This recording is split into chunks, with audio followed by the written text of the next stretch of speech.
advisory in effect until 10 p.m. Mountain Standard Time Friday. What? Snow.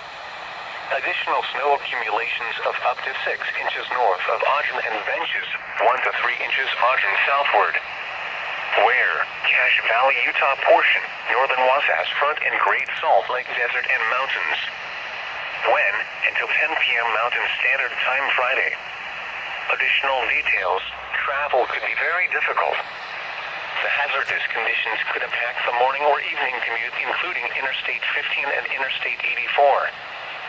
A winter weather advisory for snow means periods of snow will cause primarily travel difficulties.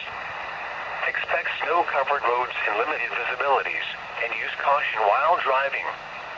For winter road conditions from the Utah Department of Transportation, visit http://www.utahtraffic.utah.gov/roadweatherforecast.aspx or dial 511.